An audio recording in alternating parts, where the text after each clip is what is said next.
Oxygène Radio. Club Oxygène, le mag, tous les vendredis 19h sur Oxygène Radio.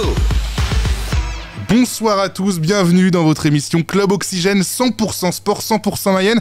On est aujourd'hui en direct de l'Oregans pour recevoir notre champion d'Europe, Jordi Weiss. Bonsoir Jordi. Bonsoir tout le monde. Alors ce titre EBU, ce combat un peu chamboulé ou encore le quotidien d'un boxeur professionnel, on va en parler mais tout de suite le sommaire. Club Oxygène, le sommaire. Allez, dans Club Oxygène ce soir, de la boxe avec notre champion d'Europe mayennais Jordi Weiss, mais aussi du foot, Angesco et le Stade Lavallois qui jouent en Ligue 2. On aura également du basket, du hand, du volley ou encore du hockey. Tout de suite l'invité. Club Oxygène, l'invité. Alors Jordi, raconte-nous déjà comment ça va après le combat. On a vu tes mains gonflées, un peu tuméfiées. Comment tu récupères, comment ça va? Eh ben, ça va super bien. Je mange bien surtout. Je récupère bien. Après tous ces mois de sacrifice, donc là c'est vraiment du bonheur, je descends de mon petit nuage gentiment. Et comment c'est récupéré, enfin au niveau des bobos on va dire, ça va, tu te remets? Ça va super bien, je m'en remets, après je mets beaucoup les mains dans la glace après le combat pour atténuer le plus rapidement possible, et puis je vais chez le kiné aussi, on fait des massages et voilà, ça rentre petit à petit dans son ordre. Ouais, on te sent moins marqué, notamment qu'après le combat face à Meriton Karacham, on te sent moins marqué qu'après avoir combattu Yon Miguez, notamment au niveau du visage et du corps. Ouais, c'est vrai que alors c'était tout un aussi gros frappeur que Miguez, ce Meriton Caraxa. C'est juste que on n'avait pas les mêmes gants, moi et Miguez, la dernière fois. Miguez avait des gants plus durs. Alors que moi j'avais des gants plus mous, et là avec Miguel j'ai été marqué les 2 derniers ou 3 derniers rounds quand j'ai dû faire le forcing, parce que quand on vient dans le coin nous dire Jordi il faut en faire plus sinon ça va pas suffire, et ben c'est là où je suis allé un peu dans la bagarre, dans son jeu, et c'est pas mon domaine, mais j'ai su quand même gagner les rounds malgré ça. Est-ce que tu as réussi à dormir mardi soir après le combat, ou l'excitation, la joie, c'est trop fou et... Non, il y avait trop de pression, trop d'adrénaline, du coup j'ai pas réussi à dormir. Je dormais, 20 minutes, je me réveillais, je me voyais toujours avec l'adversaire autour de moi en train de me tourner autour, de vouloir me cadrer et de me mettre des droites. Bon, c'était pas le cas, mais ouais, j'imagine que la joie t'as dû bien fêter ça, la joie. Quelle joie, est-ce qu'on peut décrire ce que tu as ressenti sur le moment et après, et peut-être encore maintenant? Bah pour moi, c'est comme si, là, je fais la comparaison parce que dernièrement, c'était ça. Pour ceux qui connaissent le foot, c'est comme si j'ai gagné le Ballon d'Or ou la Coupe du Monde. Parce que on est français, on est champion en Mayenne du continent européen, ce qui est énorme. On n'est pas comme les Américains, avec beaucoup d'argent pour faire beaucoup de titres de champion du monde, ce qui se fait régulièrement chez eux, comme nous, un championnat de France chez nous. Ouais. Et ben là, être champion d'Europe, pour moi, c'est carrière réussie, parce que je suis quand même champion de 48 pays et c'est énorme. C'est énorme. C'est une grosse joie. C'était un rêve d'enfant, le petit Jordi que tu étais. Bien sûr. Bien sûr, avec mon père, on se disait ça depuis le début. Tiens, hier, on est allé déposer les entraîneurs à Nantes à l'aéroport. Mon père est venu avec moi, on en parlait dans la voiture.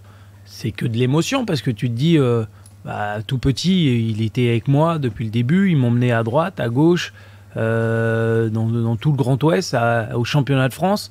Et on se disait, seulement, tu te rends compte si tu serais champion de France professionnel? Alors d'aujourd'hui, l'Union européenne, champion d'Europe et des titres à côté aussi, donc c'est incroyable.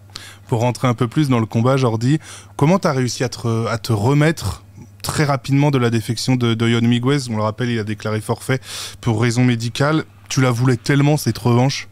Bien sûr, peu importe qui j'avais en face de moi, je voulais la victoire absolument, mais c'est sûr qu'elle aurait été encore plus belle. Elle aurait eu une touche particulière si Miguez serait venu, mais après le principal c'est d'être champion d'Europe, et à jamais je serai le premier, j'espère pas être le dernier en tout cas.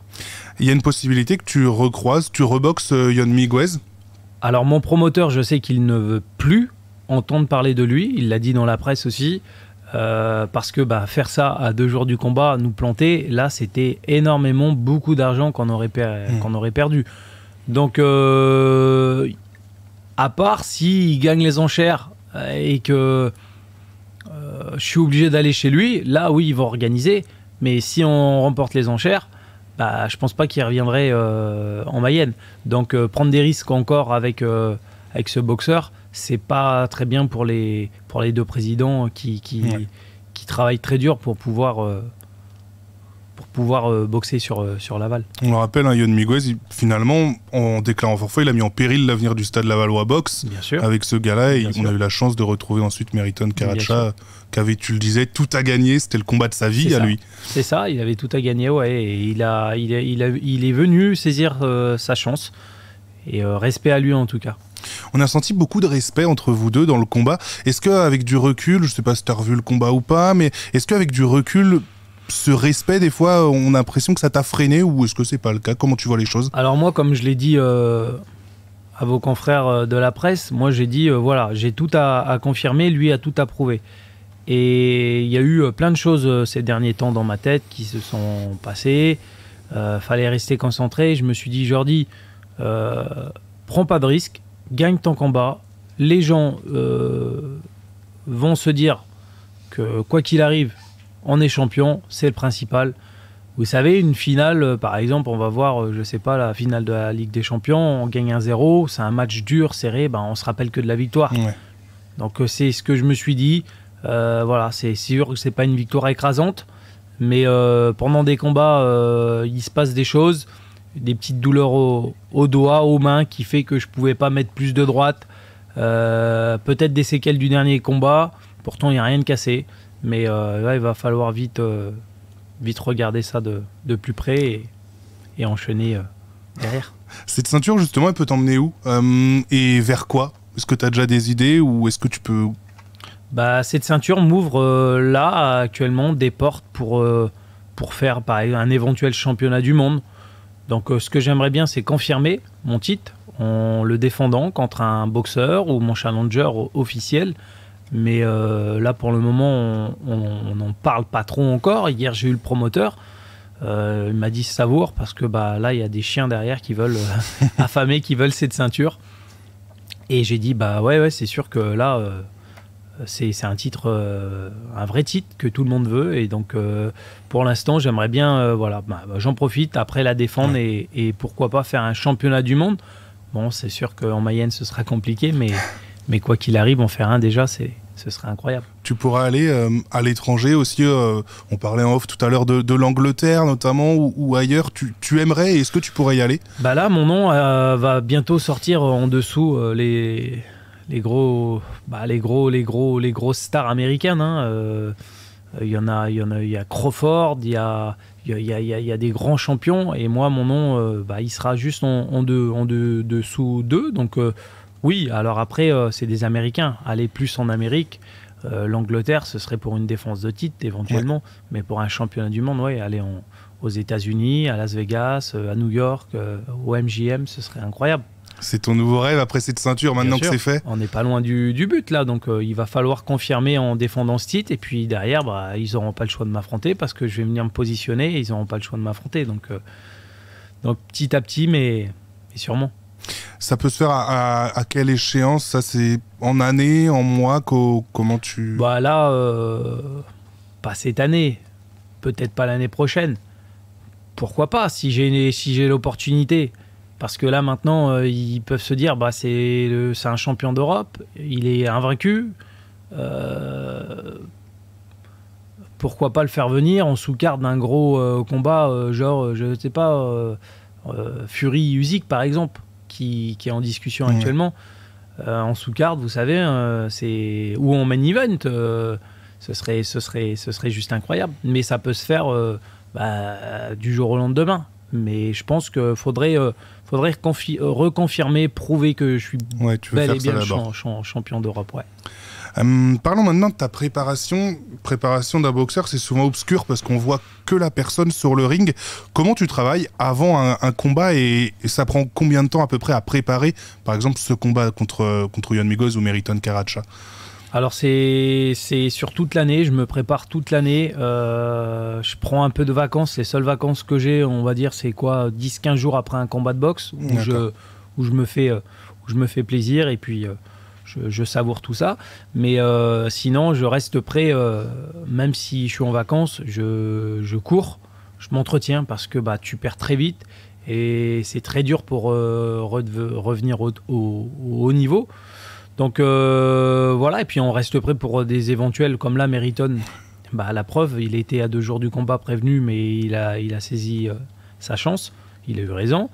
Donc je reste prêt, puis je pars en Angleterre m'entraîner avec mon coach Ryan Barrett, avec qui on s'entraîne très dur. Et puis c'est là-bas aussi, la deuxième famille, elle est en Angleterre. C'est sûr que je dois beaucoup à Ryan parce que ça fait maintenant 7 ans qu'on bosse ensemble.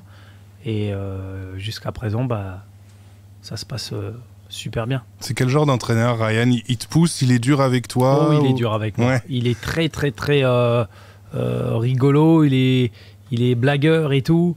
Et il a beaucoup d'humour. Mais alors, quand on est à la salle, oulala, tu te dis, mais c'est pas la même personne, en fait. Tu le détestes parfois? Ouais. Et puis, il a toujours son petit truc à lui. Voilà, pendant on fait des rounds. Il va me dire, Jordi, on travaille sur 3 minutes un round de boxe. On récupère pendant 1 minute. Lui, il me dit, Jordi, là, 30 secondes de récup. Mais pendant les 30 secondes de récup, tu sautes sur un step, par exemple, ou tu fais des pompes. Donc, c'est pas de la récup.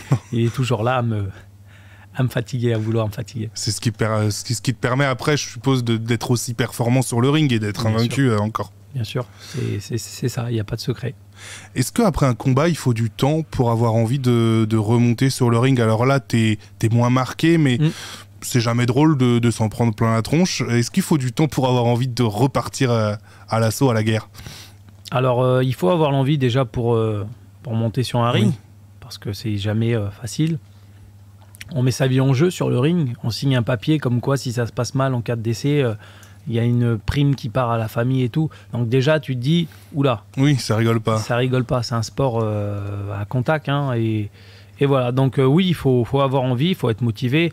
Moi, je le suis tout le temps. J'aime de plus en plus mon sport parce que c'est un sans faute pour le moment. Mais là, je voudrais vite redéfendre mon titre et continuer à progresser parce que c'est maintenant, c'est pas dans 5 ou 10 ans. Ta femme Tara, elle évoquait tous les sacrifices que tu as faits, t'en parlais tout à l'heure, notamment sur les repas, elle mange pareil que toi et tout, elle fait aussi des sacrifices, t'en fais. C'est quoi ces sacrifices que tu fais, que vous faites ensemble finalement, puisqu'elle t'accompagne? Alors, un sportif de haut niveau, il doit avoir une hygiène de vie irréprochable, donc pas d'alcool. Moi, la seule alcool que je m'autorise, c'est un verre de vin, par exemple, avec une bonne viande rouge. Parce que on aime la vie quand même, et puis une bonne viande rouge avec un verre de vin, pour moi c'est la vie, la vraie. Donc voilà, mais sinon jamais bu, jamais pris de grosses cuites, jamais fumé, jamais les boîtes, moi c'est pas mon fort. Je sors pas, là je suis sorti après le combat, mais j'ai bu une vodka Red Bull, j'étais complètement à l'ouest et je suis rentré et là je suis pas prêt de reboire. Après ça, c'est beaucoup de choses comme ça qu'il faut surveiller, pas dormir tard. Donc quand on est en Angleterre, je mange beaucoup de poissons, beaucoup de poulet, beaucoup de protéines, des salades. Et Tara, elle mange comme moi pour pas me tenter avec un burger frites à côté. Ce serait dur autrement. C'est très dur, ouais. Et puis si je me permets de manger ça, le lendemain à l'entraînement, t'es forcément pas bien. Et puis avec Ryan, ça va être plus difficile aussi. C'est clair. Il me pèse pratiquement tous les 2-3 jours. Donc si je monte sur la balance et qu'il y a 500 ou 1 kilo en trop, je suis mort. Ouais, finalement, ton corps, c'est ton outil de travail. Donc t'as pas le choix, t'es un sportif. D'en prendre soin. Entre les combats, quand il n'y a pas de combat de prévu, qu'est-ce que tu fais? Tu l'expliquais, c'est la préparation, mais on se doute que là, il va y avoir du temps vers le prochain combat. C'est plus tranquille ou non? C'est toujours, on va à la salle, on fait les mêmes choses?